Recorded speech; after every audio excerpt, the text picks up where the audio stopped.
Alright, this is Brett again, and I just did a lesson for machine gun, like using just the bar chords for Slowdive from Souvlaki. So it was A, F sharp minor, E, F sharp minor, D, and then you would hang out there, and the chorus is F sharp,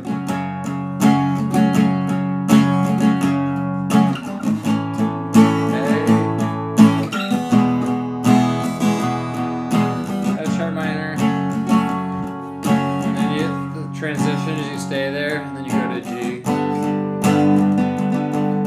So that was what I showed in lesson 1, and then this one's going to be more advanced.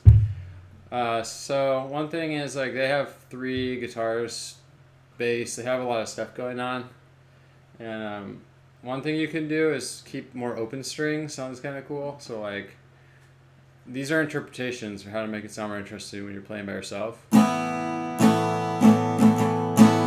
And also the strum pattern, I might strum more than, if you listen to the track, it's just like,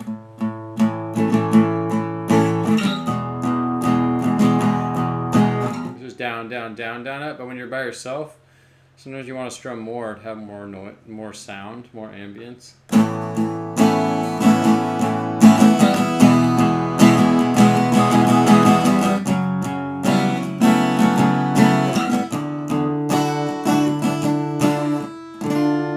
Bad. There we go. So what I'm doing is leaving B and E open, makes it sound more open, but it doesn't, I don't know if those are the best drone notes for this song, but it sounds kind of cool, and I tried singing with it. That way it does work. That's a common trick in the key of E and A, is to use open E and B on top.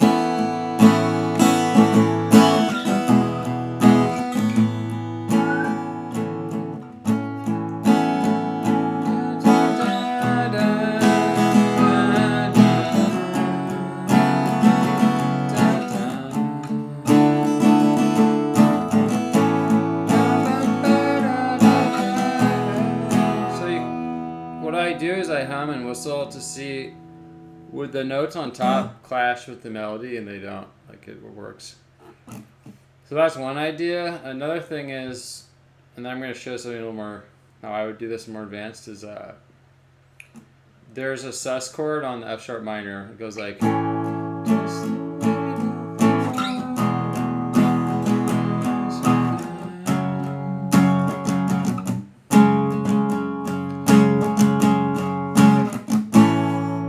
when it goes to F sharp minor, it goes to the sus 2. Like, you'll hear it, and like, I don't know if the person strumming the chord is doing it or just the top note, but it stands out. It sounds kind of cool. So you do A, E,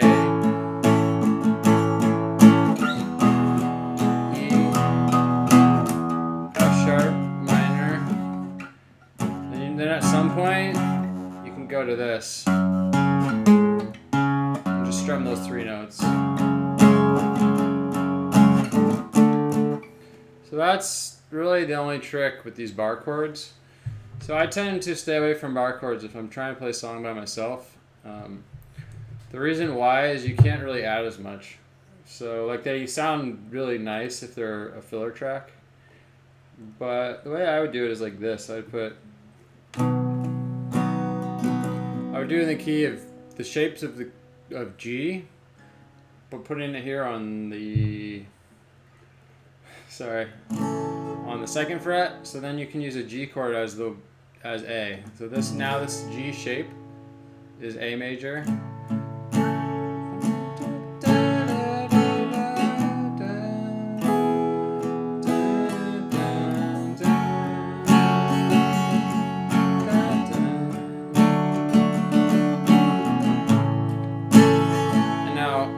Why is this cooler? Well, personally, I like this. The key of G is probably my favorite key, and C major on guitar. And it actually comes down to the voicings of the chords. I find G and C major are kind of like the most flexible. I can make them sound more sad or happy, and it has to do with has to do with if you look at the bass of the two chords, like G has a 1-3 in the bass versus like this shape is a 1. The voicing is 1-5-1-3. So you hear like it sounds like a power chord, whereas this is the voicing is 1-3-5. It's more like a piano voicing. But I find this sounds can even sound sad, which can be kind of good if you're trying to make a song have like more emotion. But also it just works. These are nice keys to play on guitar. The other reason I like to do it is you can do more. You can add the melody in. So.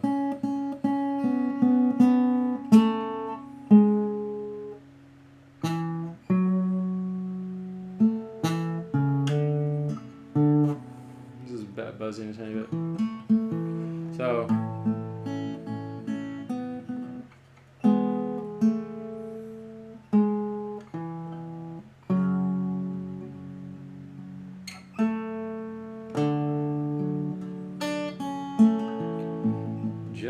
just the weight of the water drags me down again.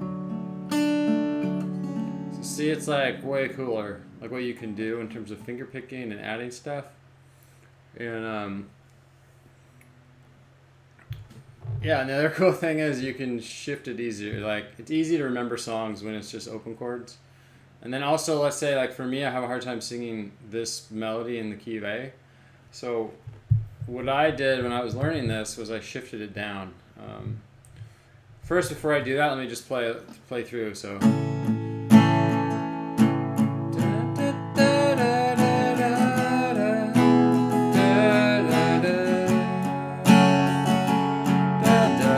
I like to put the 5 in the bass.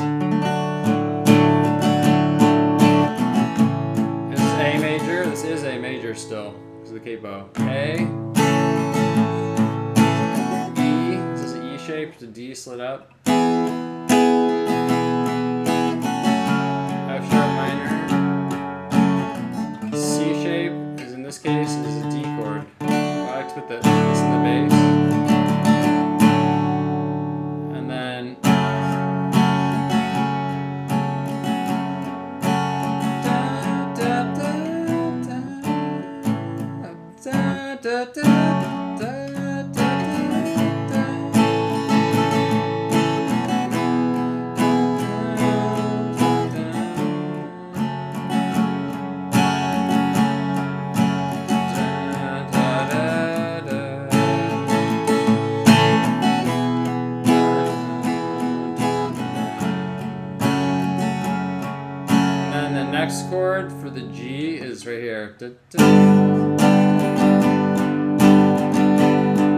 you do like an F. So if you think about it, I said in the first video it's a flat 7. Here's the 1 chord now. It's a flat 7 and it's a major. So you could think in the key of like a G shape, you do an F. So you notice I kind of struggle with singing this. I'm not like a really great singer, but I can sing well enough to write songs. But sometimes I have to like I've been around singers who can tend to sing a lot more versatile than people who aren't trained singers. But usually you can get by with a capo. So usually what I'll do is like da, da, just the weight of the water drags me down. That's okay. Again.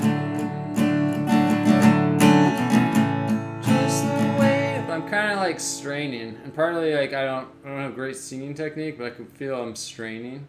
And then like the next part's really high, like Son of Sheba, I want it. And then I could think, well, I can go down an octave. Son of Sheba, I want it. Actually feels okay. So what I'd probably have to do to sing this song is do the verse in the octave I was singing, and then the next part go down. Or you can do is just shift the whole thing down, like. So So.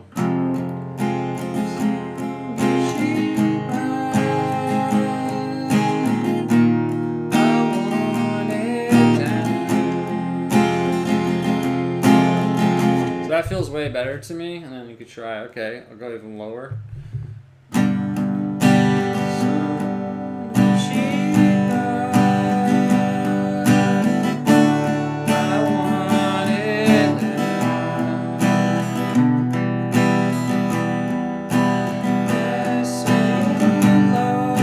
Now it's feeling even better, but then what I did in my cover, I went half step down even more, I believe.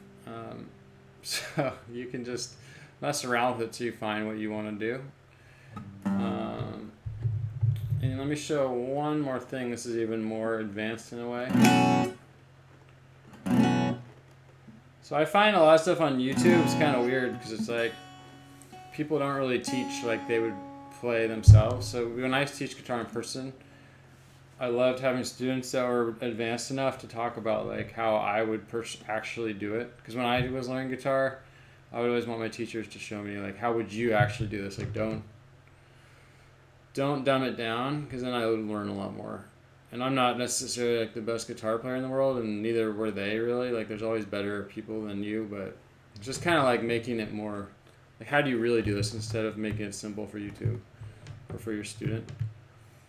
So one thing I would do here is like, so when I was like figuring it out, I started my cover. If you listen to it, it goes like, because I'm emphasizing this note, because what I was doing is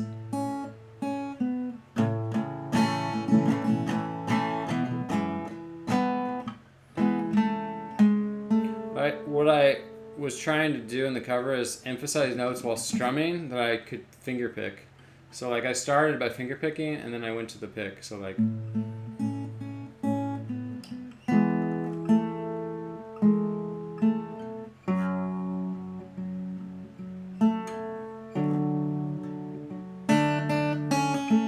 I always like going on the C chord to C major 7. I just love that chord. It's one reason I like to keep C. It's like one of my favorite chords for some reason. So I like to do that as much as I can, and it sort of feels like the song. So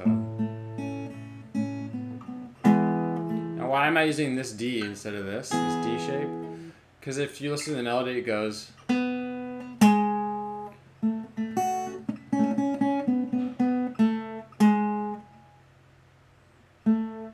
Well, it actually goes, but you could kind of go up to that note too.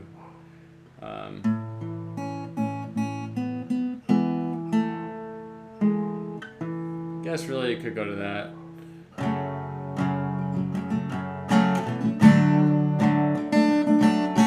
Also, if you hit C here, if you emphasize it, it has the same effect as going down to that in the melody. So like, now when I strum it, you'll hear more what I was doing.